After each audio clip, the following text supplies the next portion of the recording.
As I was preparing my thoughts for this week's Drasha, I received a very short little email that really resonated with me. The email read, I miss seeing you walk to shul. As many of you know, for the past 20 months, I've made it my practice all week long, not just on Shabbos, but all week long, to walk to shul for Shachris, Mincha, and Ma'ariv.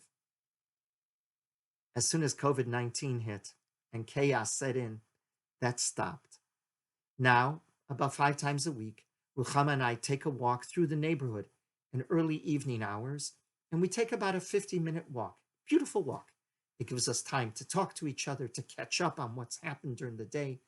It also gives us time to connect with HaKadosh Baruch Hu and to thank him for the gifts he's given us so that we don't take them for granted. The gift of health, the gift of family, the gift of our beautiful community. But we weren't the first to realize that walking can give you an opportunity to connect with HaKadosh Baruch Hu. Our sages realized it in one word in this week's second parsha. This week we have Behar-Behukotai. But in Behukotai, there's a word that the rabbis thought were so odd, so inappropriate. And yet, after they probed, they realized there was a profound message in the choice of word. The Torah tells us at the very beginning of Behukotai, in Behukotai telechu. In translations of the Chumash, it reads, if you follow my statutes. But telechu doesn't mean follow. Telechu means to walk. Why would the Torah use the word to walk when it's talking about observance of mitzvahs? The Medrash in Vayikra Rabbah recounts the following beautiful, beautiful idea. In Bechukotai telechu, Hodahu d'chsiv, as it is written in Tehillim Kuf Yutes, Chishafti derachai va'ashiva raglai el edotecha. I have considered my ways, and I have turned my steps to your decrees. Amar David HaMelech. David HaMelech said, Ribono Shalom, Master of the world, B'choyom vayom hayiti mechashe ve'omer. Every day I would think and I would decide, Limkom ploni ulevet dira plonit ani holech. I'm going to go to such and such a place, or to such and such a dwelling. V'hayu raglai meviot oti levatek nisiot levate midrashot. But my feet would not take me there. Rather, they took me to shul and they took me to the study halls. Hadachsiv, as it is written, V'ashiva raglai el edotecha. I have turned my steps to your decrees. In understanding this very idea, the great Talmudic sage Hillel in the Gemara in Sukkah Nun Gimel Amud Aleph said, L'makom she'ani ohev sham raglai molichot oti. To the place I love, that is where my feet guide me. In other words, our subconscious knows us even better sometimes than what we really know about ourselves. Our subconscious really wants to take us to shul, wants to take us to the base medrash. I want to be very clear, and I don't want to be misunderstood. I would love to be walking to shul, but the halacha doesn't permit me to walk to shul now.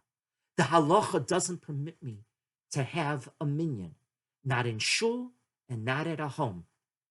The halacha is worried about the health of you and me.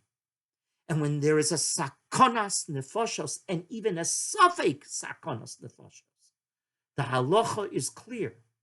Everything else falls to the side. When poskim of the stature of Rav Hershel Schachter, who's not only a Gadol Batorah, but perhaps today the Gadol Hador in America, together with Rosh Yeshiva Rav Willig, together with Rav Usher Weiss, a Gadol in Eretz Yisrael, and with a Gadol in Brooklyn, Rav David Cohn, they have all clearly stated, you have to wait. Now's not the time to have minyanim.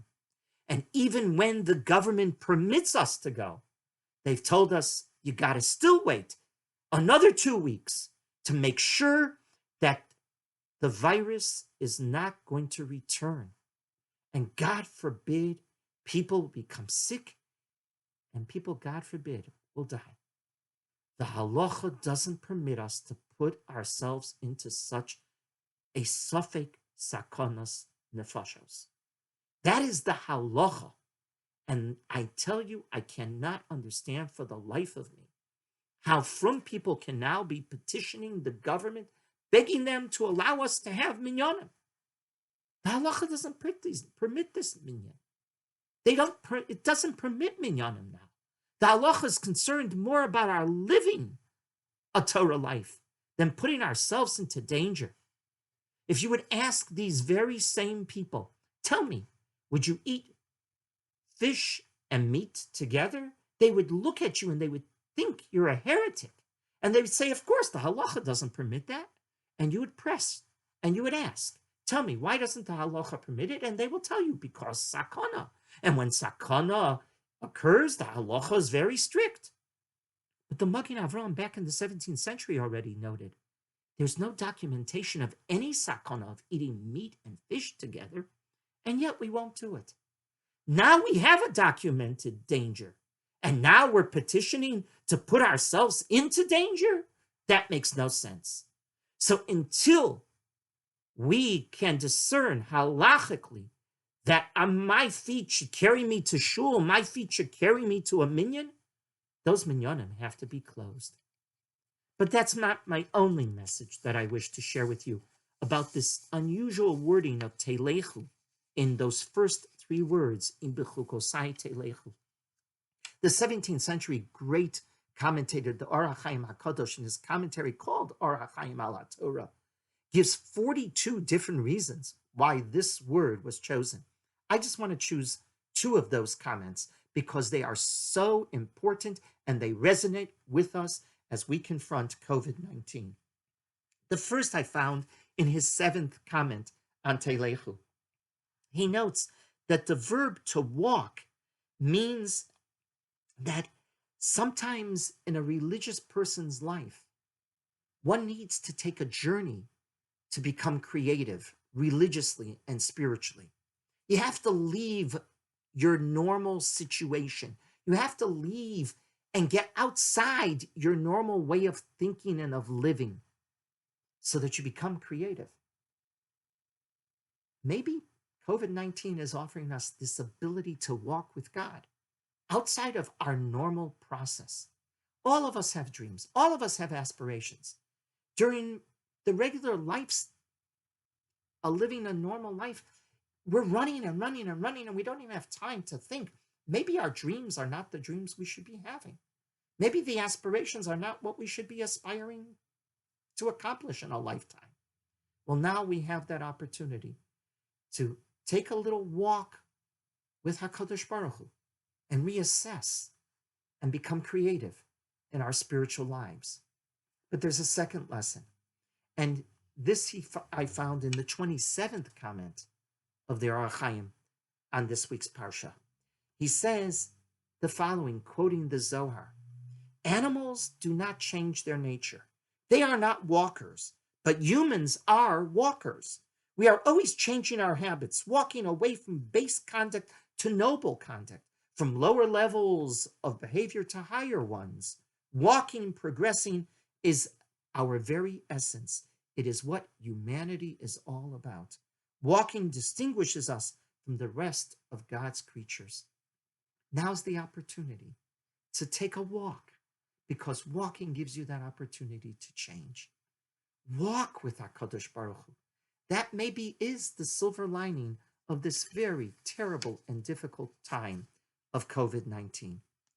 My bracha is that we will all soon be able to walk together with our feet, directing us straight to the Beis HaKnesses and the Beis HaMedrash. But until halacha permits it, let's take a walk with HaKadosh Baruch Hu, spiritually, re-examining who we really are, and changing and recalibrating our lives, because in Behar-Behukotai telechu, we have the opportunity to walk with God. May you have a wonderful, restful, and meaningful Shabbos. Amen.